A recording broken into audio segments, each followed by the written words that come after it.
When with patch 1.4, a while back, an ETF was created to fly over to Massive Studios to collectively work on fixing some of the core problems with The Division. That, to me, was an indication that The Division was going to be something that was going to last for a while. Why revamp the whole game, even delay upcoming expansions to do so, if you aren't planning to make this game something that you could build upon for years to come? When then, in patch 1.6, a second wave of ETF members was created to fly over to Red Storm Studios, and with the inclusions of microtransactions in The Division, those things to me, both of those were pretty big tells that the developers had planned a bigger future for this game. Microtransactions could be used as an extra source of revenue for the development of the game, and of course the second wave of the ETF members, that indicated that they wanted this patch to be right and just as impactful as patch 1.4 was. You don't do those things if you're planning to drop the game after patch 1.6, right?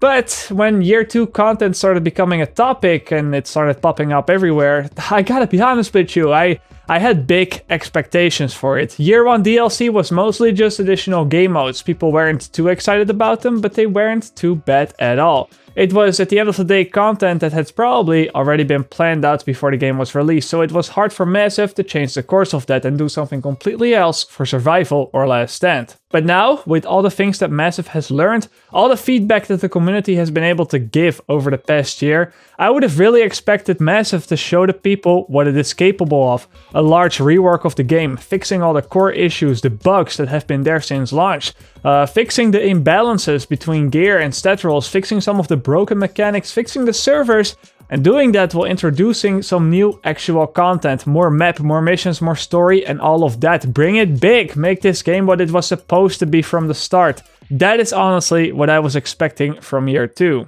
But, as we all know by now, that is not what the year 2 announcement brought. Really, all that we've heard so far is a variation of NPCs and game rules for the existing content. We've heard about the addition of loadouts, even seen the example of it.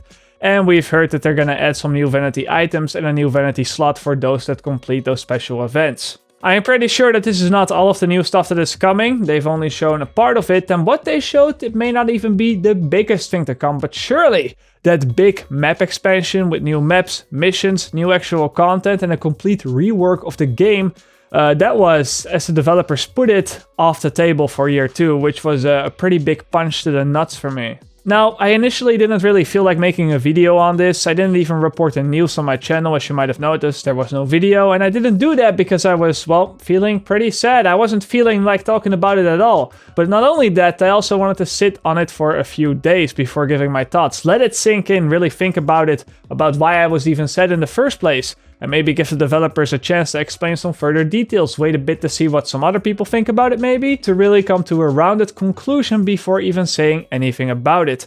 And I think that yesterday I really came to that solid conclusion. And that conclusion is that really, this whole announcement, it has killed every single bit of motivation for me to make videos about The Division, stream The Division, or even play The Division. And that's just me being honest. You see, I've always been someone that really likes playing this game. But I have also always done so knowing and acknowledging its flaws. The game has many flaws. Just a few days after the release of the game, well, that's more than a year back, I already made several videos about what I think is wrong with the game and stuff that could be improved. The game back then had even more problems than it has right now. I know, I'm not just talking about bugs or exploits. I'll be the last one to say that I did not have a part in using and to some degree even promoting these exploits, which I will get back to in just a second. But I'm more so talking about the core issues, mechanics that just aren't working, imbalances between different skills and gear sets and weapons and all that stuff, and just the general design decisions of parts of the game. But, as I said, I've always been able to look past these issues, look through them, accept the game for what it is and have fun with it under the notion and under the idea that one day all of these problems will be addressed and all the missing features will be added to the game, making it a very enjoyable and complete gameplay experience that almost everybody will be able to enjoy. Actually, if you go back through a lot of my videos, you will find that most of the time there is something that I have to say about balancing, gameplay, exploits and all that stuff, and suggestions on how to get rid of those or how to improve the game. Most obvious are the 30 or so videos that I've created over the past year addressing very specific issues, or talking about fix lists for upcoming patches, you know, things that I'd like to see. And I made those videos because back then I believed that Massive has the resources and has the manpower to look at these issues and properly address them based on either my suggestions or, to be honest, something completely else that would also get rid of the issue. And then we're talking about huge imbalances, broken gameplay mechanics, but also the exploits. Now, to come back to those exploits again, I know I've made some enemies, to put it lightly. I get tagged with the word hypocrite quite often because I complain about exploits and broken mechanics in my videos, but then I use those broken mechanics and exploits myself when I'm playing the game on stream and stuff like that, and in many people's eyes that makes me part of the problem. And you're totally right there, but what a lot of people don't see or just simply don't understand is that that is exactly what I want to be. In my experience, the bigger a problem is in a video game, the more pressure it puts on the developers to actually fix it. If there's an exploit that no one really knows about and you silently report it on the forums, there's a chance that it still isn't fixed half a year later. However, if you push that bug, an exploit, or broken gameplay mechanic into so many people's faces that they start complaining about it on the forums, or even that they start quitting games because of it, then the developers are in some sort of trouble and then they're forced to fix it. It is that same thing that I'm doing with the sidestepping right now, or with the broken healer build, or with the barcode names, or using all of those things in combination with each other. I'm doing this and playing like this not because I care so much about winning that last stand game that I have to be using exploits to ensure the win, but I'm doing this on purposely to annoy people, to get people to talk about it, to show them how stupid it is, and to put some sort of pressure on Massive to go ahead and fix this in the next update. Because it really is that stupid. If you're talking about competitive last stand matches, I can just go with a couple of teammates to the enemy's base and sidestep forever around objectives to deny them from getting any points or unlocking any alternative spawn points. It is super cheap to play the game this way, but it ensures the win almost every single game. And not just versus randoms either. Playing like this, I mercy rolled Witz's team, which is arguably one of the best teams out there. It is just straight up broken. And that's what I want to show on stream. I want to show how broken it is and put some pressure on the developers to fix it.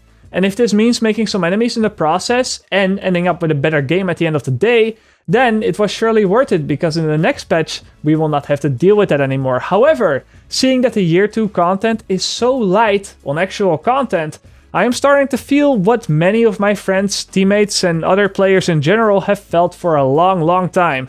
And that is that there isn't ever going to be a time where all of this shit is finally fixed. Yeah, maybe they can get rid of some of the bugs still lingering this game in 4 months with a new content drop, so to speak. But it is patch 1.6 right now and hackers on PC are still an issue, sidestepping is still an issue, big imbalances in stat rolls on gear, skills and talents, all those things are still issues. Bad servers and delays on skills are still there, and there is a whole list of stuff that I don't even want to mention out of the fear that when these things become public, they will not be fixed. Just like all of the things I just mentioned have been there since day 1 and are also still not fixed. And I'm not even talking about the numerous features missing, such as being able to identify what kind of a build other players are running, or being able to see how long it will take you to kill them, which can all be abused by, for example, running with an all barcode team, making it impossible to identify the healer or the damage dealers. To put it shortly and to not make this video too long, I've always felt that this game was fixable and was going to get fixed at some point.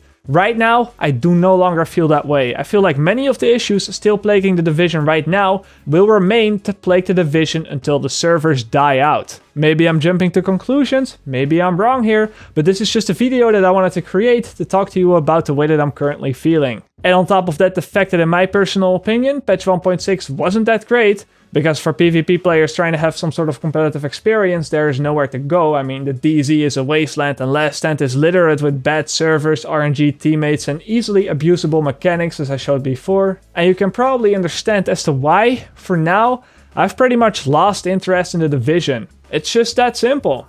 What that means for my channel? I don't really know. I do have other sources of income besides my YouTube channel, so in no way am I pressured to keep releasing video after video for some more ad revenue. I'm not going to be milking the Division videos. It's possible that I may make a video about the Division when I feel like it every once in a while, but for now I believe it's a good idea to step away for a moment and maybe stay on the low for a little bit. It could be that I'll be looking into other games and try some new stuff out on my channel. It is very possible that you will see some other type of content in the near future. I'm not promising anything, nor will I be expecting everybody to be interested in that new type of content. And maybe I will continue to cover The Division on the background as well with that other content. Or maybe I'll just kind of abandon YouTube as a whole and try to go into a different direction with Twitch. I don't know yet. I haven't fully decided yet, but I thought it would be fair enough to give you guys a heads up of what might be coming. I also wanted to take this opportunity to thank everybody who has come to my channel and has helped me grow this over the past few years.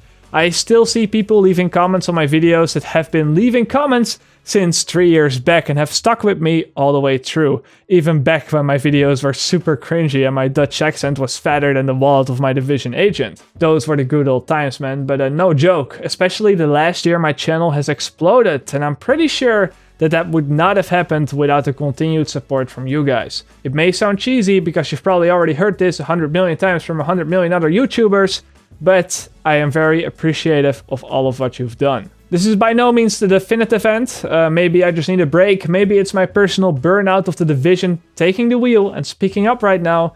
But only time will be able to tell that. Unfortunately, I can't really do my outro because I'm not sure if I'll be able to see you guys later. So yeah, I guess what I'm gonna do is just very awkwardly cut the video somewhere and then leave you with a black